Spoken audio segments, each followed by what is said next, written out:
sant di leen gërëm di leen jéggalu ci toogaay bi nga xam ni yàgg na di leen remercier yéen ñëpp vraiment maa ngi leen di féliciter ci seen mobilisation di féliciter Ndeye Penda Ngom vraiment bi mu dugg see ci mouvement bi ba léegi wane ni moom am na ginnaaw donc vraiment ñoo ngi ko ci félicité di gërëm boroom këram Youssou Gueye mi nga xam ni moo ngi koy jàppale bu baax ci liggéey bi di gërëm responsable zone nord yépp Fat Diol madame Diop ne Njegeen Thiam Mbuub Badiane Adja Dior vraiment su ma limee damay juum mais maa ngi leen di remercier yéen ñëpp di remercier responsable zone est ak zone ouest yi nga xam ne ñëw nañ ci meeting bi di gërëm Khady Fall Khady Gueye Abdou Aziz Thias ak madame Kandji et toutes les personnes yi nga xam ni ñëw nañu tey wuy siñu ci meeting bi ma bëggoon bu ñu paree ci loolu ñu mën a waxtaan tuuti ci programme bi nga xam ni ñun moom la ñuy woowee programme Thiès Ville Nouvelle programme bi ñu bëri bañ ko bindee mat na ñaari at dañ ni woon mënul ne waaye bërki démb ñi nga xam ni ñoom ñoo nekk mairie Thiès nga xam ni ñoom ñooy waa réew mi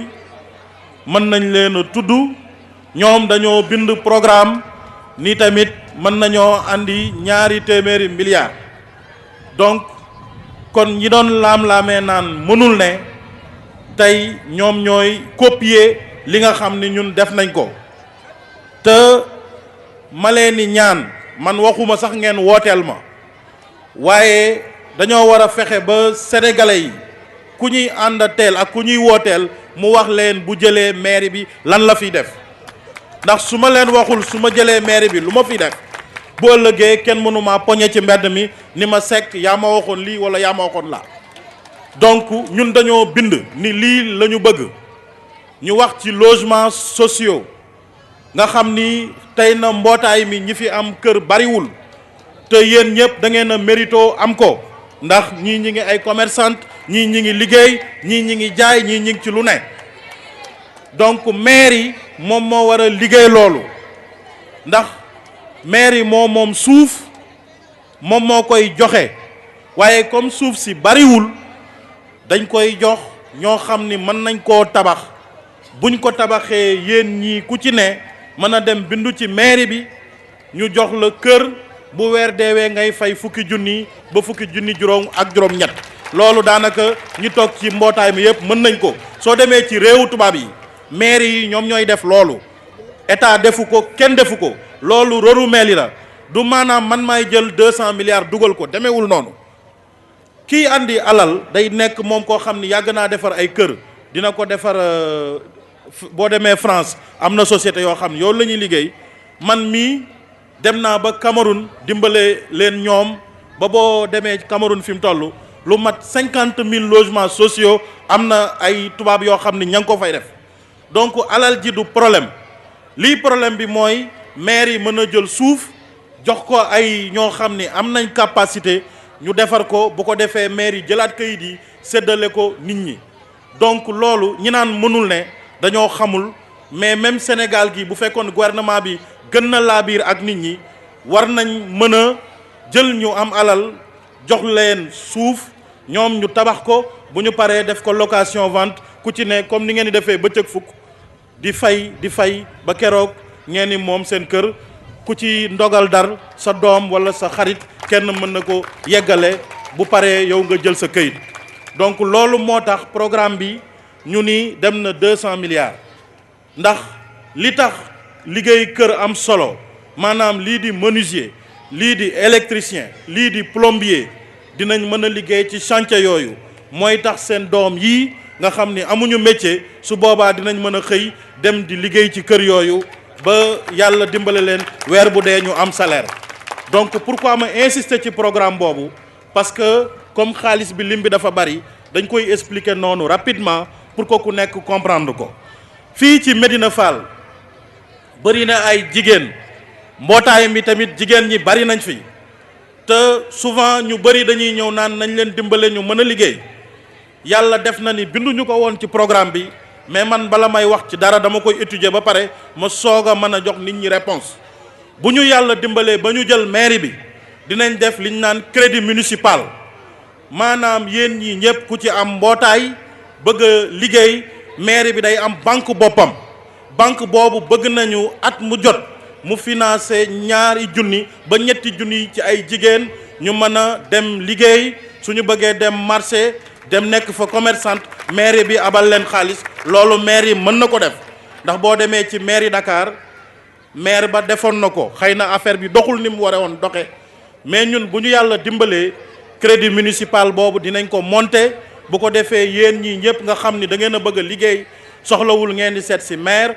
da ngeen di def seen dossier dugal caution 20 000 wala 30 000 crédit municipal man leen dimbale ku mel ni Omar Badiane ci loolu lay liggéey xam na bu baax li ñuy wax ci crédit municipal waaye loolu bu ñu gañee mairie bi la defaguñ ko léegi ndax pour ñu mën a am alal jul tol noonu mairie ak institution moo ko mën benn nit mënu ko donc ñuy ñaan ñëpp ñu jàppale ñu bu ñu gañee crédit municipal dina am képp ku bëgg crédit ci mairie bi da ngay dem ci banque bi nga xam ne mairie koy monter comme ça nga mën a am crédit municipal sànq Omar Badiane wax na devenir u kër yi nga xam ni moom moo nekk fii ci Médina Fall nga xam ni amuñu titre foncier amuñu benn kayit mairie bi ñoom dañ ko bëggoon a fexe ba kër gu ne joxe dara comme ça ñu def frais de bornage loolu xam nañ ni fii ñu bëri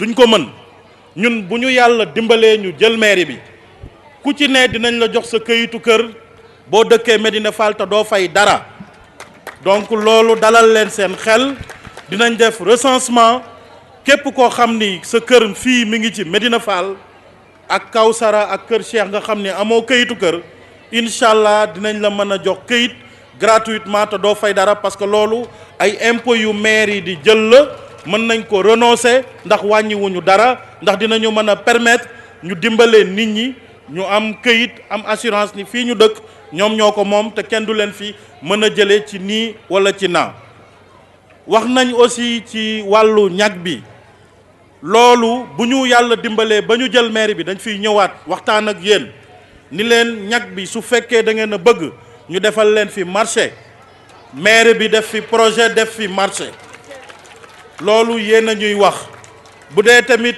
sunu mbokku mbër yi dañ fee bëgg a am arène municipale di fa mën a bëree kooku aussi ngeen wax ñu waxtaan ba juboo ak population yi ñu man fee def benn projet ni leen lii waa Médina Fall ñoo ko moom ñun xëy na sunu wax du bari mais li gën a am solo mooy ngeen jël seeni carte le 29 juin ngeen dem wooteel ñu bu ngeen ñu wooteelee ba pare ngeen jëlaat programme bi bu ñu demee 6 mois bu bis dawul bu leen neexee ngeen génn manifester man maa leen ko wax loolu tey bu ñu joxoon mairie bi du mat ñetti weer incha allah bus yi dina mën a ñëw xale yi dinañu mën a am liggéey suñu toogee 6 mois yéen jigéen ñi ku ci dem hôpital ñu ni la fayal bu leen neexee aussi ngeen jóg manifester man maa leen ko demander donc ñun lii ñuy wax dañ ko étudier mënaguñ ko def nag ndax am na décision yoo xam ni boo koy jël foog nga nekk kii signé man yoruma benn signature donc mënuma jël benn décision mais buñ nee ma jox nañ la pour nga décider décision yi ñu war a jël yépp dinañ ko jël donc programme bi bind nañ ko ñii fi ñëw di laaj mairie bi kenn waxu leen ci bu jëlee mairie bi lan lay def donc ñun dañoo bind jox leen yéenay xool ndax li ñu wax doy na leen bu leen doyee ngeen wooteel ñu bu leen doyul bu leen neexee ngeen dem wooteel keneen waaye ak ku ngeen ni mënti wooteel xool leen ban programme la leen proposé donc buñ fi nekkoon di merci donc vraiment bu leen di déglu ñenn ñi nga xam ni dañ leen di dugal ci ay aventure di leen wax fal leen ma nañu dàq diw nañu rayanteeg diw ñun rayante wu ñoo kenn li ñu gën a intéressé mooy développer Thiès programme bii ñu bind bu ñu jëlee mairie bi bu ñu toogee ñaari at ñetti at mënuñu koo def dinañ jël lengay jox ko keneen donc ñun toog ci mairie bi intéressé wuñu li ñu intéressé mooy lii nga xam ni dañ koo bind ci bataaxal distribuer ko yéen ñi ñëpp ngeen gis ko ñu fexe ba ñu appliquer ko comme mi ngi guddi dama leen di remercier di leen sant di leen gërëm di wax responsable yi nga xam ni bëgg nañ bokk ci liste yi pour ñu investir leen ñu approché wu ci Badiane wala Louis Seck wala Samb wala yeneen responsable yi donc vraiment maa ngi leen di gërëm di leen sant di leen wax léegi di leen wax changer changer changer merci.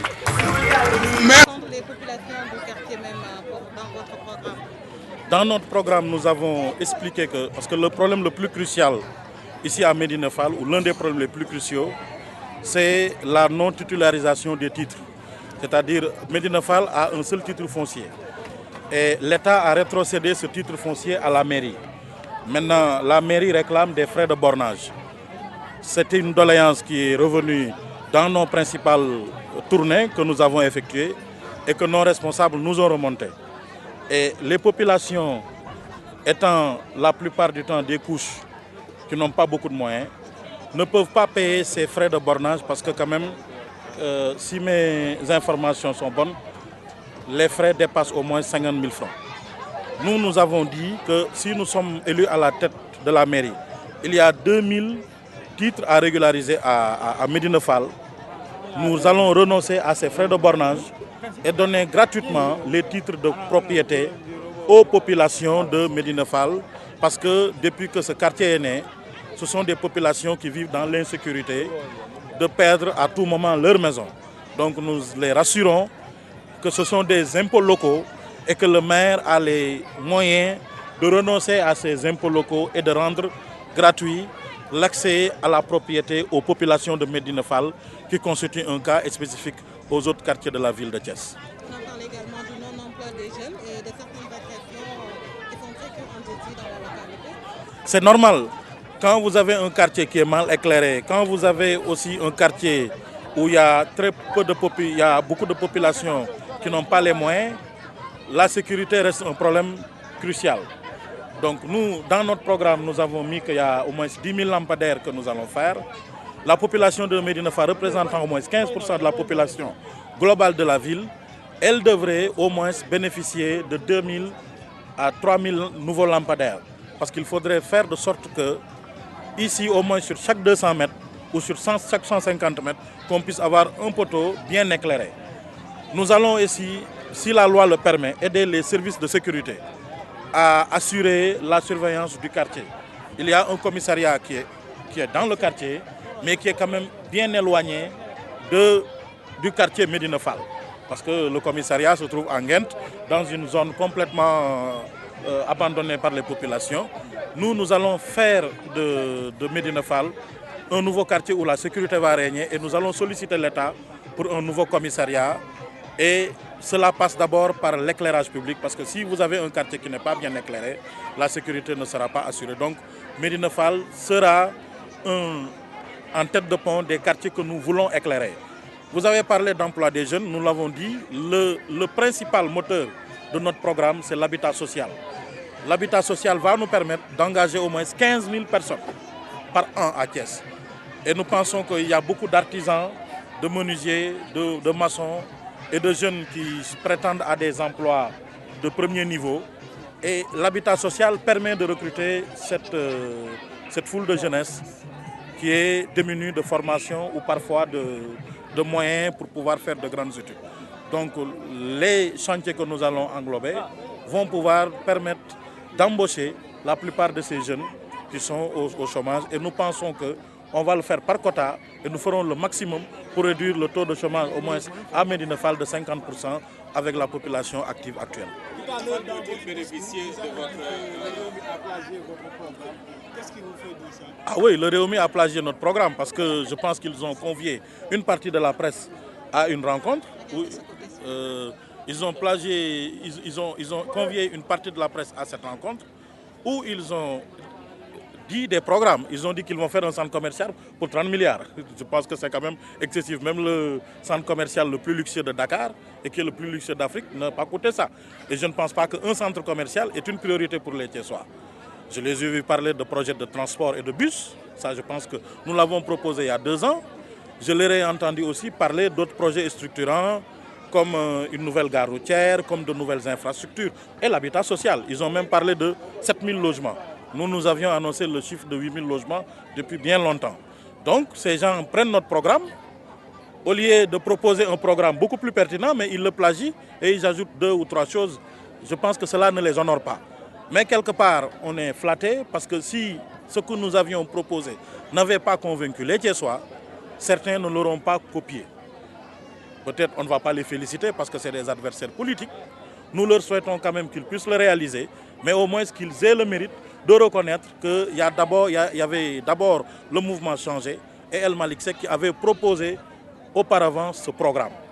Et ceux qui parlaient d'utopie, et c'était surtout la plupart des gens qui occupaient les positions actuelles, je pense qu'aujourd'hui sont confortés que les populations sont avec nous, non pas parce qu'on leur fait rêver, mais parce qu'on leur promet un avenir meilleur. El Malick, le 15 mars dernier, vous aviez annoncé que plus tard le 9 avril, Oui. vous auriez clôturé vos listes d'investiture. Mhm. Est-ce qu'on peut savoir où est-ce que vous en êtes? Non. Et aussi les PCR que vous avez annoncés. Les listes sont clôturées, nous avons fini pour déposer, mais malheureusement la note vient de sortir. On ne pourra que les déposer à partir du 24. Donc les listes pourront être déposées du 24 au 25. Nous, depuis le 1er avril, on avait terminé nos dossiers. Mais on ne peut pas les amener alors que la préfecture n'a pas encore ouvert le guichet. Je vais répondre à votre question. On ne peut pas les déposer parce que la gouvernance vient de sortir un avis pour dire que les listes peuvent être déposées le 24. Et nous, dès le 24, nous allons déposer nos listes, les 3 listes de ville, la liste départementale et les 8 ou 9 communautés rurales sur lesquelles nous comptons mettre des candidats. Les PCR que nous annonçons, effectivement, on va les dévoiler au dépôt des listes parce qu'on est dans une forte concurrence. Nous gardons ça comme une stratégie interne, mais je puis vous assurer que d'ores et déjà, nos listes sont prêtes pour être déposées.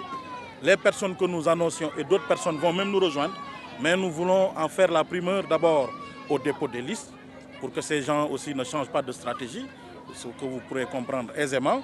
Et nous laissons aussi la primeur de ces personnes qui nous ont rejoints d'annoncer qu'ils sont avec nous.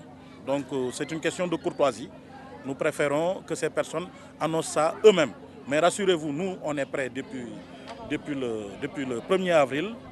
Mais comme la loi vient d'être votée, le 1er avril, la loi n'était même pas encore votée. Et elle sera promulguée, je pense, cette semaine. La gouvernance a déjà anticipé. Nous y serons dès le 24 pour déposer nos premières listes et nos représentants dans les communautés rurales aussi iront voir les sous-préfectures pour déposer les listes. Nous, on est fin prêts pour aller aux élections. Maintenant, il est évidemment entendu que des aménagements peuvent être faits à tout moment. Vous avez vu même que j'ai annoncé ici que certains qui voudraient encore rallier nos listes peuvent venir parce qu'on va investir les personnes que nous pensons détenteurs de pouvoirs électoraux. Parce que la plupart des personnes que nous allons mettre sur nos listes doivent être de grands électeurs. Donc, cela ne veut pas dire que nos listes sont prêtes, qu'on ne peut pas faire des aménagements. Les aménagements peuvent être faits à tout moment. Mais si on nous demandait demain matin de déposer nos listes, nos documents sont faits prêts. Omar Badian, par exemple, a dirigé les investitures dans le Nord. Moi-même, j'ai dirigé les listes dans le département. D'autres ont dirigé, sont en train de revoir même certaines listes qu'on avait fait à l'Est et à l'Ouest. Mais nous sommes fin prêts. Et la situation même nous a été facilitée par le fait que le casier judiciaire n'est plus exigé. Donc l'ensemble de nos responsables nous ont donné leurs demandes. Et la sélection a été quand même très difficile parce qu'il fallait choisir entre 2000 et 3000 personnes qui voulaient figurer sur nos listes au niveau de la ville de Thiès, sans parler du département et des communautés rurales. Medinefal peut-il prétendre bénéficier de votre programme de marché moderne? Effectivement, moi j'ai proposé que le site de Niakbi, qui est quand même symbolique et qui est abandonné et qui est en train d'être transformé en dépotoir d'ordures, puisse être un marché moderne. Mais nous ferons ce projet avec la participation des populations. Ça ne figurait pas dans notre projet de départ, mais la mairie, que nous allons diriger si nous sommes élus devra au moins moderniser les marchés. Et je pense qu'un grand quartier comme Médina Fall mérite quand même d'avoir un marché moderne parce qu'il y a plus de 40 000 habitants ici. Donc nous allons leur proposer, s'ils veulent un marché moderne, si les populations adhèrent au projet, nous allons leur faire un marché moderne. Maintenant, il y a un autre problème, c'est les lutteurs qui aussi sollicitent une arène communale. Donc nous allons aussi demander aux lutteurs est-ce qu'ils vont venir avec nous pour pouvoir faire un complexe ou dédié à la lutte ou soit à un marché. Mais ce sera aux populations de choisir. Parce qu'il y a deux demandes quand même assez importantes qu'il faut gérer.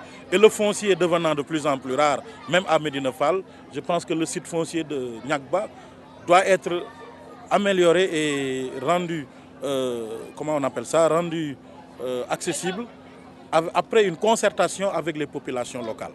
Donc moi j'ai deux projets sur lesquels on peut travailler, c'est de faire un marché moderne ou une arène municipale. Voilà. Oui. Effectivement, j'ai parlé de ligne de crédit, mais ce qui me fait un peu mal, c'est que j'ai oublié une annonce que je devais faire même aujourd'hui, parce que j'avais prévu dans mon discours de parler d'abord d'une maison de la presse et de la radio et de la presse. Parce que j'ai constaté que l'ensemble des organes de presse de Thiès n'ont pas un siège pour se retrouver. Mais malheureusement, dans mon discours, j'ai escamoté cette partie. Mais je voudrais vous faire le plaisir de vous annoncer que nous allons faire une maison de la radio et de la presse. Le but, ce n'est pas pour que vous soyez avec nous. Mais le but, c'est que la mairie doit quand même aider les médias locaux à améliorer leurs conditions d'existence. Donc la maison de la radio et de la presse, chaque station de radio pourra avoir ses propres studios là-bas et ce sera gratuitement.